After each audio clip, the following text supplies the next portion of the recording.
Welcome to the show In the Clutch. I'm Maniac Ray here with Draft Raw. We're going to talk about our top linebacker prospects. Draft Raw has done, again, extensive work. This is a pretty deep class as well. Draft Raw, let's get into it. Let's kick it off. How you doing today, brother? Man, I'm pretty excited today. Good. We got some good prospects to talk about. Let's talk about number one, Mr. Isaiah Simmons. Man. How do you think about Isaiah Simmons? I was really impressed with that speed, 4.3, running into the 40, not to mention his versatility. I mean, you can put him plug and play. He's the kind of guy you can move around in the middle, you can move him on the outside, play a little safety. His coverage skills are excellent. So this is someone that's going to definitely go in the top 10. You know, you'd love to have him as a Raven, but you know he's going to be long gone. Right. Now, just to piggyback off of what he said, there's not a lot to say about Isaiah Simmons. Just know that this guy can pretty much do everything. I didn't expect him to come into the combine at 238. I was expecting 220-ish, maybe 230 at the least, or at the most, I'm sorry. But 238, and he carried that 238 well. Amazingly. I mean, it was well put together. Right. He not only his 40 time, but his cones, everything, all the drills he performed very well. So he didn't disappoint. He wasn't someone that got into the combine and just, disappointed you that, well, he's not going to be in the top 10. This guy, if anything, he projected very well. He could be in the top 5. Yeah, I mean, I'll be honest with you, I think he's probably going to be that. Like you just said, the explosion drills, the verticals and the broad jumps and all of that, it just showed what we already seen on tape. Exactly. Not even just what you had to see on tape. I mean, it's Clemson, so you've seen it on TV, obviously. You've seen him in the national championship. This guy, I've seen him rush the passer. Yes. I've seen him cover. I've seen him tackle. I've seen him shed blocks. I've seen him do everything that you want in a linebacker. And the crazy thing is that he could still play safety. Exactly. That's crazy. That is unbelievable. That is amazing. How about Kenneth Murray? Man, how much can we really say about Kenneth Murray as well? I liked everything about him. His 40 time was excellent as well, although he did pull a hamstring, wasn't able to run that second lap. But still, you saw enough from him, from what you see on tape, and also what you know about this guy. And a lot of people are predicting him to be around for the Ravens. I don't know about that, but we'll see. But let's get into it. So, Kenneth Murray, I said at the beginning of the season, this guy is a top 10 pick, right? Yes. Now, this was because I saw him the year before. Everybody should have known who Kenneth Murray was at Oklahoma. He was the leader of the defense. He was the best player on their defense. And Oklahoma, they don't have the greatest defense. So he stood out always. And you got a guy that you saw. He didn't have to shed blocks because he got around blocks.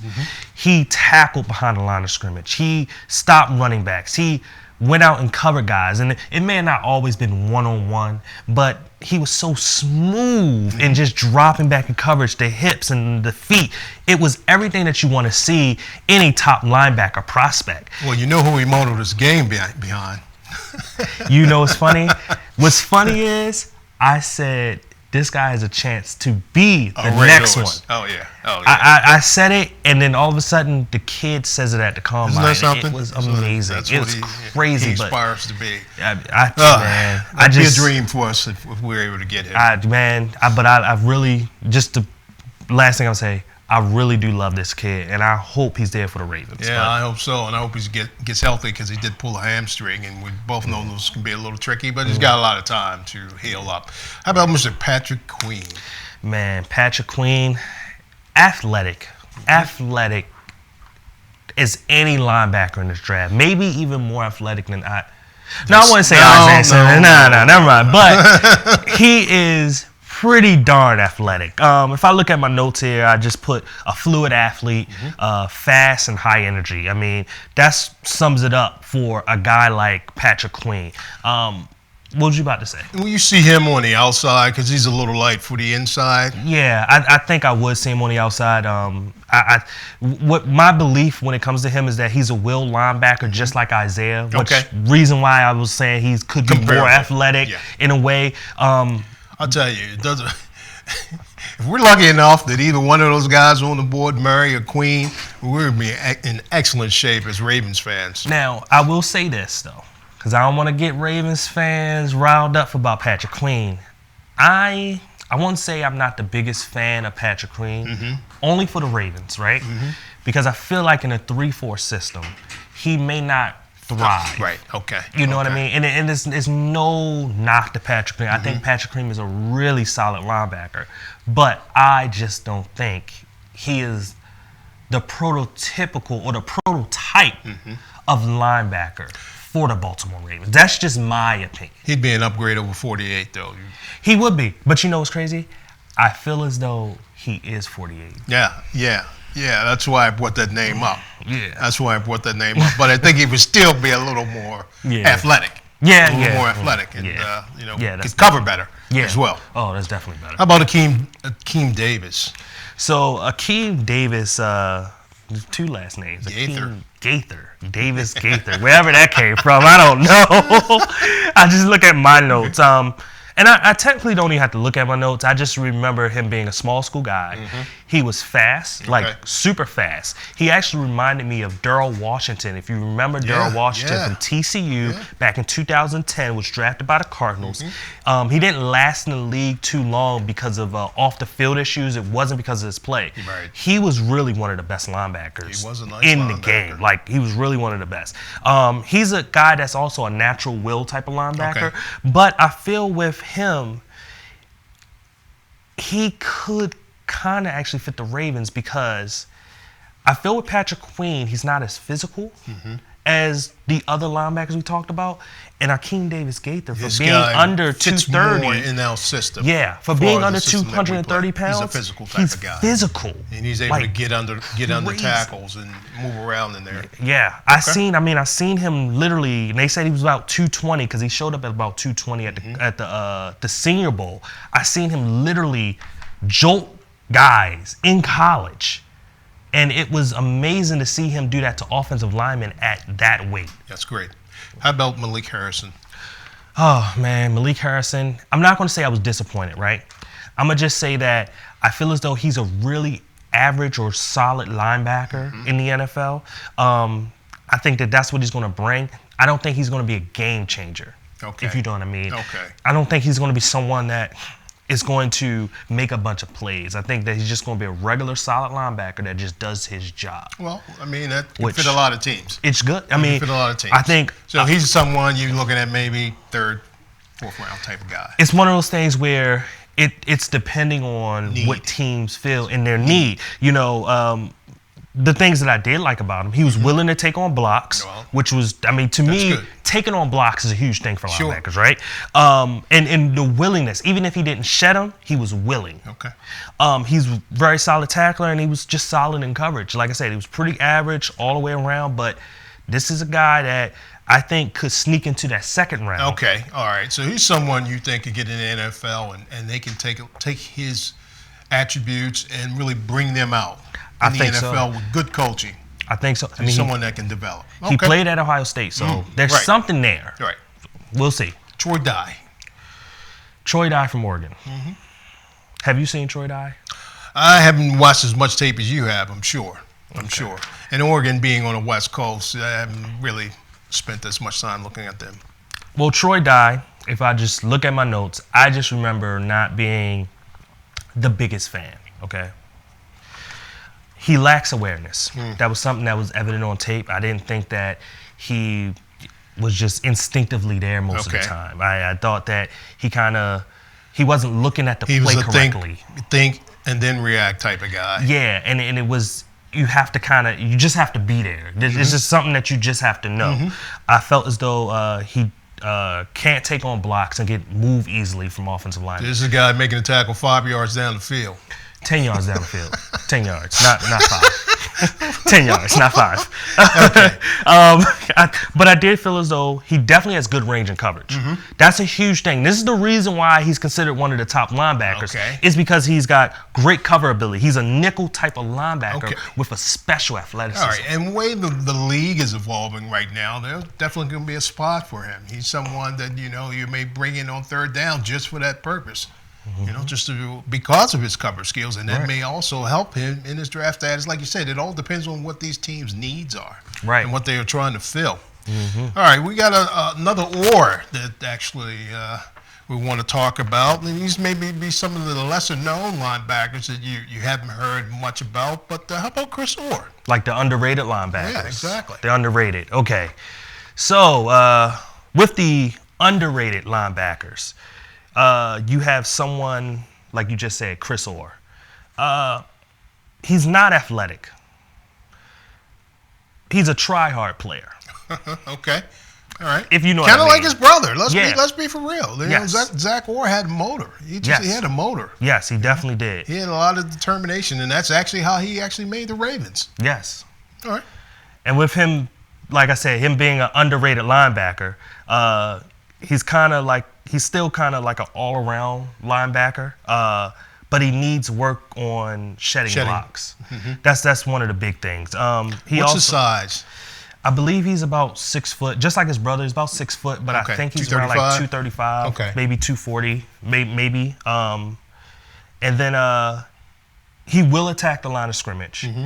And his greatest attribute, he's one of the best time blitzers. When I mean time blitzers, he knows when. He times the blitz very well. He knows when to shoot that gap. Let me tell you something. That in itself could make his draft stock shoot up. Yeah. That in itself, just because that's an art. Yeah. That really is an art, being able to time that blitz. You don't give it away too soon. Mm-hmm. You got some quarterbacks in the league. Let's face it, you got your Brady's out there. Those guys will see you coming. Even Roethlisberger is very good at that. Mm-hmm. Identifying the blitz. And if you give it away too early, you don't time it up well, it's basically useless, and you create a hole back there for that back stepping out of the backfield or even on the slant. And even if I think he's a top-rated linebacker to me, I still do feel as though Chris Orr is a underrated linebacker, like you put. Okay. Evan Weaver, another underrated guy. High motor and energy. There's always a place for those guys. Yes. Always. And for me, I love high motor, high energy type of linebackers.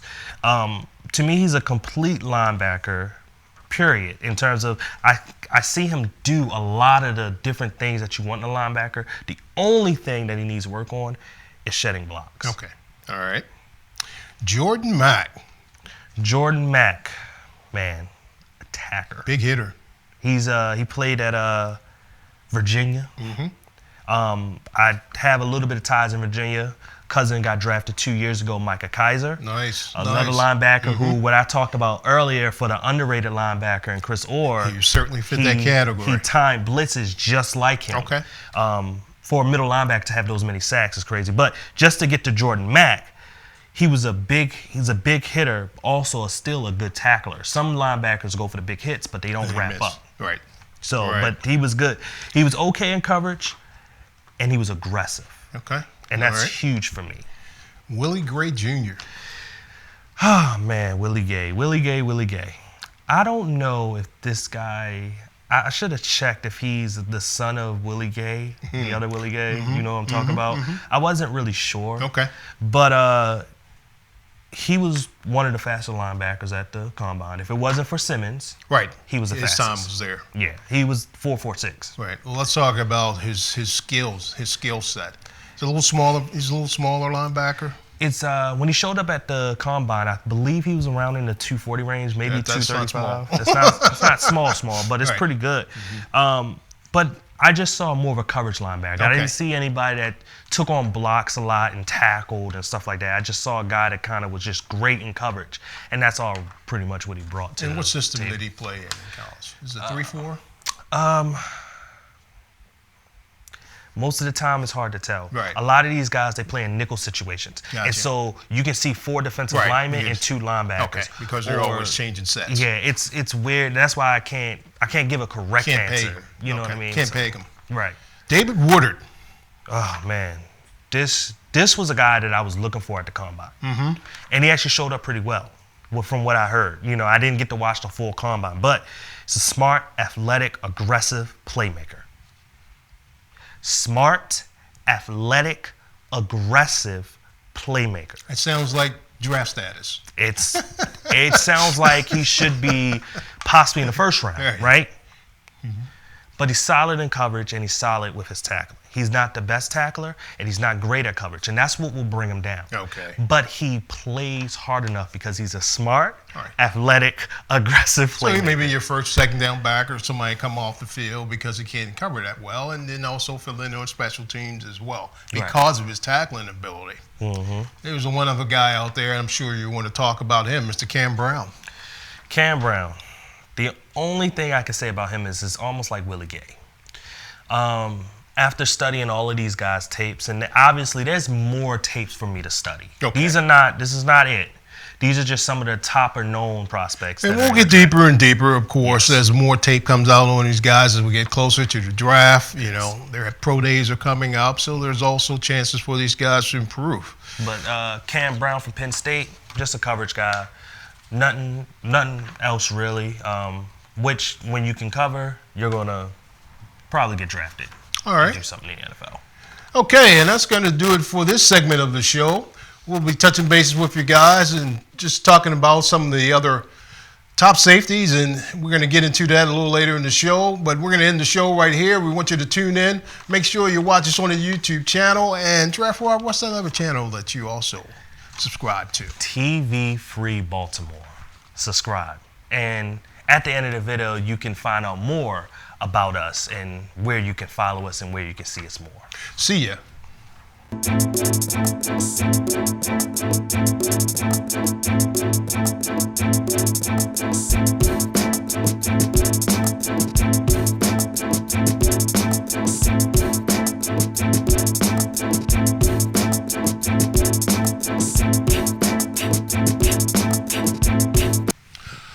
Thanks for tuning into the show In the Clutch. You can find us on YouTube at Giraffe Raw.